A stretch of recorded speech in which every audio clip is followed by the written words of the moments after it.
5 Reasons Trump's Tariffs Are Changing the World. In April 2025, President Donald J. Trump declared a national emergency under the International Emergency Economic Powers Act, IEEPA, citing persistent U.S. trade deficits and non-reciprocal trade practices as threats to national and economic security. His administration rolled out a series of sweeping tariffs, starting with a universal 10% tariff on all U.S. imports effective April 5, 2025, and escalating with country-specific tariffs on 57 nations, ranging from 11% to 50%, planned for April 9 but later paused and adjusted. By July 2025, the average U.S. tariff rate had soared to an estimated 15.8%, with specific levies like 50% on steel and aluminum, 25% on automobiles, and 50% on copper reshaping global trade. These bold moves, described by Trump as reciprocal tariffs to level the playing field, have sent shockwaves through markets, supply chains, and diplomatic relations. Here are 5 reasons why Trump's tariffs are transforming the global landscape, and what they mean for you. Reshaping global supply chains. The tariffs have triggered a seismic shift in how goods move across borders, forcing companies to rethink their supply chains. When Trump announced a 10% baseline tariff on all imports, with higher rates for countries like China, 20% and later 54% on certain goods, Canada, 25% on non-USMCA goods, and Mexico, 25% on non-USMCA goods, businesses faced immediate cost pressures. The Penn-Wharton budget model estimated that these tariffs could raise $5.2 trillion over a decade, but at a cost, a projected 8% reduction in U.S. GDP and a 7% drop in wages, with middle-income households facing a $58,000 lifetime loss. This economic jolt has pushed companies to act fast. Take the example of a mid-sized U.S. electronics manufacturer. Previously, it sourced components from China due to lower costs. With the 20% tariff on Chinese goods, the company now faces a choice: absorb the cost, pass it to consumers, or find new suppliers. Many are looking to Vietnam, India, or even domestic producers, but each option comes with trade-offs. Vietnam's manufacturing capacity is stretched, India's infrastructure lags, and U.S. production is pricier. J.P. Morgan research noted that the tariffs could boost personal consumption expenditures, PCE, prices by 1 to 1.5% in 2025, hitting consumers hardest in the middle quarters. For the average American, this means paying $1,072 more per household annually, according to the Tax Foundation, with some estimates, like the Center for American Progress, suggesting up to $5,200. Globally, the ripple effects are profound. Mexico, which sends 80% of its auto exports to the U.S., faces a potential 16% GDP slash if the 25% tariffs persist, per Bloomberg Economics. Canada, reliant on the U.S. for 60% of its petroleum exports, could see fuel prices spike, affecting both Canadian producers and U.S. consumers at the pump. Scott Lincecum from the Cato Institute predicted a 10 to 20 cent per gallon increase under a 10% tariff on Canadian crude. Meanwhile, China's response, retaliatory tariffs of 10 to 15% on U.S. agricultural goods, has disrupted American farmers, who lost $20 billion in exports during Trump's first-term trade war. For you, this means higher prices for everyday goods, think avocados from Mexico, electronics from China, or even cars assembled with imported parts. A Jefferies analysis estimated a $2,700 increase in average U.S. vehicle prices. But it's not just costs. Product shortages, like those warned about by U.S. retailers in April 2025, could mean empty shelves for items like clothing or toys. On the flip side, companies relocating production to the U.S. could create jobs, though experts like Robert Lawrence from Harvard Kennedy School argue that manufacturing's role in the economy has shrunk due to automation, making widespread job growth unlikely. Sparking a global trade war. Trump's tariffs have ignited tensions with both allies and adversaries, risking a full-blown global trade war. The White House's April 2, 2025, announcement of reciprocal tariffs framed them as a response to unfair trade practices, like China's 7.5% average tariff rate or India's 17%, compared to the US's pre-tariff 3.3%. But the reaction was swift and fierce. China retaliated with tariffs up to 125% on U.S. goods before negotiating a reduction to 10%. The European Union, facing a 20% tariff, saw French President Emmanuel Macron call for a suspension of investments in the U.S. Japan's Prime Minister Shigeru Ishiba labeled the tariffs a national crisis, with Tokyo's stock market facing its worst week in years. This isn't just posturing.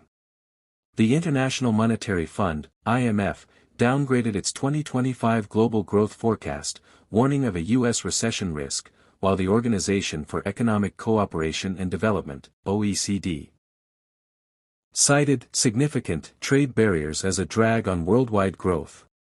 Poland's Prime Minister Donald Tusk estimated a 0.4% GDP hit, or $2.64 billion, for his country. Retaliatory tariffs from Canada and Mexico in 2018 targeted $15 billion in U.S. goods like pork and steel, and similar moves now could hammer U.S. exporters in states like Texas, which sends $20 billion in chips and auto parts to Mexico. The trade war's escalation has diplomatic consequences. Trump's use of the IEEPA to impose tariffs, bypassing Congress, has drawn legal challenges. The new Civil Liberties Alliance sued in April 2025, arguing the president lacks authority to rewrite economic policy unilaterally. Senators like Chuck Grassley and Representative Don Bacon pushed the Trade Review Act of 2025 to reclaim congressional oversight, citing constitutional checks and balances. If allies like the EU or Japan band together, as suggested by the Center for American Progress, they could form trade blocs excluding the U.S., isolating it economically. For you, this means uncertainty. If you're a small business owner exporting to Canada, retaliatory tariffs could shrink your market. If you're a consumer, expect price hikes on imported goods like French wine or Japanese electronics. But there's a silver lining: Trump's tariffs have forced trade partners to negotiate. The U.S.-China trade deal in 2025 lowered tariffs to 30% and secured rare earth element exports, showing that tariffs can extract concessions, though often at a cost to global stability. Rewriting U.S. economic policy. Trump's tariffs mark a radical departure from decades of U.S. free trade policy, challenging the World Trade Organization's, WTO, principles of equal treatment and bound tariff rates. Robert Lawrence of Harvard Kennedy School noted that Trump's actions violate WTO commitments, treating trading partners differently and raising tariffs far above the pledged 3%. This shift, rooted in Trump's mercantilist worldview, aims to reduce the $1.2 trillion U.S. goods trade deficit of 2024, which he blames on non-reciprocal trade practices like currency manipulation and high foreign tariffs. The economic implications are staggering. The Tax Foundation calculated that the tariffs equate to a $1,300 annual tax increase per U.S. household in 2025. Goldman Sachs reported that by July 2025, tariffs accounted for 5% of federal revenue, up from 2% historically, raising $108 billion in 9 months. Yet, the Hoover Institution warned that tariffs won't fix the deficit, as they depress income tax receipts by harming the economy. Trump's vision of using tariff revenue to fund tax cuts or a sovereign wealth fund, as suggested by advisors Peter Navarro and Howard Lutnick, faces skepticism. The Penn-Wharton budget model found that a revenue-equivalent corporate tax hike from 21% to 36% would cause less economic damage than tariffs. For businesses, the tariffs create a compliance nightmare. The Center for American Progress highlighted how tariffs increase the taxable value of goods for state and local sales taxes, raising liabilities. Companies must also adjust transfer pricing policies to account for higher costs, risking audits if they misstep. Some, like U.S. retailers, have considered surcharges, but J.P. Morgan warned that passing costs to consumers could depress demand, especially in a potential recession. For you, this means a mixed bag. If you're a worker in a protected industry like steel, the 50% tariffs might secure your job, at least temporarily. But if you're a consumer, higher prices for everything from groceries to cars will strain your budget. If you run a business, you'll need to navigate new costs and regulations, possibly investing in domestic production to avoid tariffs.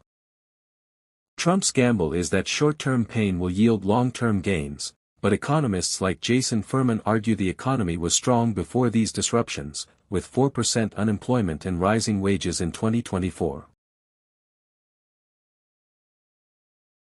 Driving domestic manufacturing, or not?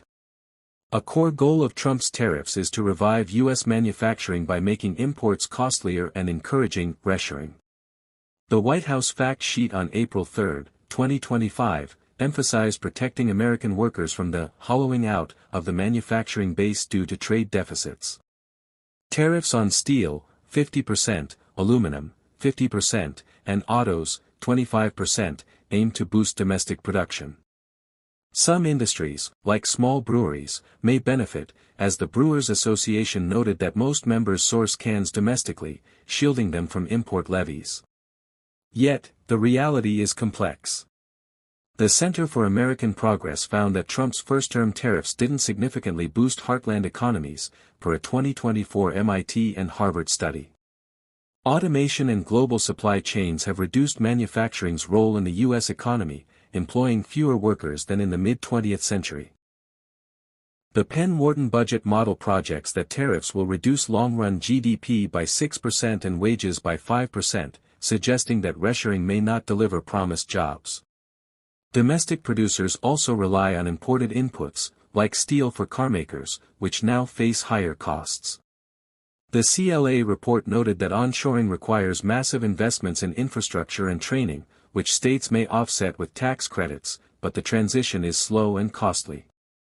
For you, this could mean job opportunities if you're in a manufacturing hub like Ohio, where auto production might grow. But it also means higher costs for goods made with imported components, like appliances or electronics. If you're a business owner, onshoring could offer long-term stability but requires upfront capital. The tariff success hinges on consistent policy, but Trump's on-again, off-again approach, pausing tariffs on 56 countries after a stock market crash, creates uncertainty, deterring long-term investments. Redefining U.S. global influence. Trump's tariffs are not just economic tools, they're a geopolitical statement. By invoking the IEEPA and framing trade deficits as a national emergency, Trump has positioned the U.S. as a unilateral actor, willing to alienate allies to assert dominance. The Center on Global Energy Policy at Columbia University warned that tariffs weaken U.S. economic coercion power, as trading partners may reject non-tariff demands, like sanctions on Iran, if access to U.S. markets becomes costlier. The EU's threat to suspend investments and China's export restrictions on rare earths highlight the risks of isolating the U.S. This approach has fractured alliances.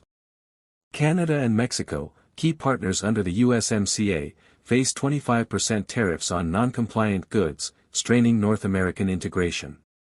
Mexico's peso depreciated 30% since April 2025, cushioning exporters but raising import costs for its citizens. The U.S.'s role as a global trade leader, built on post-World War II free trade policies, is at risk. The Hoover Institution noted that historical trade liberalization, like the 1846 Corn Law's repeal, drove global growth, but Trump's protectionism could reverse these gains, reducing U.S. influence. For you, this means a world where the U.S. may wield less soft power. If you're an exporter, foreign markets could shrink as countries like China or the EU prioritize new trade deals, like those emerging among liberalized economies. If you're a consumer, global instability could drive up costs for imported goods, from coffee to smartphones. Yet, Trump's leverage has yielded results, like China's concessions on fentanyl precursors, suggesting that tariffs can force policy changes, albeit at the cost of diplomatic trust. What it means for you. Trump's tariffs are a high-stakes gamble, blending economic nationalism with geopolitical brinkmanship. For the average American, the immediate impact is clear: higher prices. From $1,072 to $5,200 in added annual costs per household, the tariffs hit your wallet directly. If you're shopping for a car, expect to pay $2,700 more. If you rely on imported goods, like Mexican produce or Chinese electronics, brace for shortages or price spikes. Businesses face a tougher road, with supply chain disruptions, compliance costs, and the need to pivot to domestic production or new suppliers.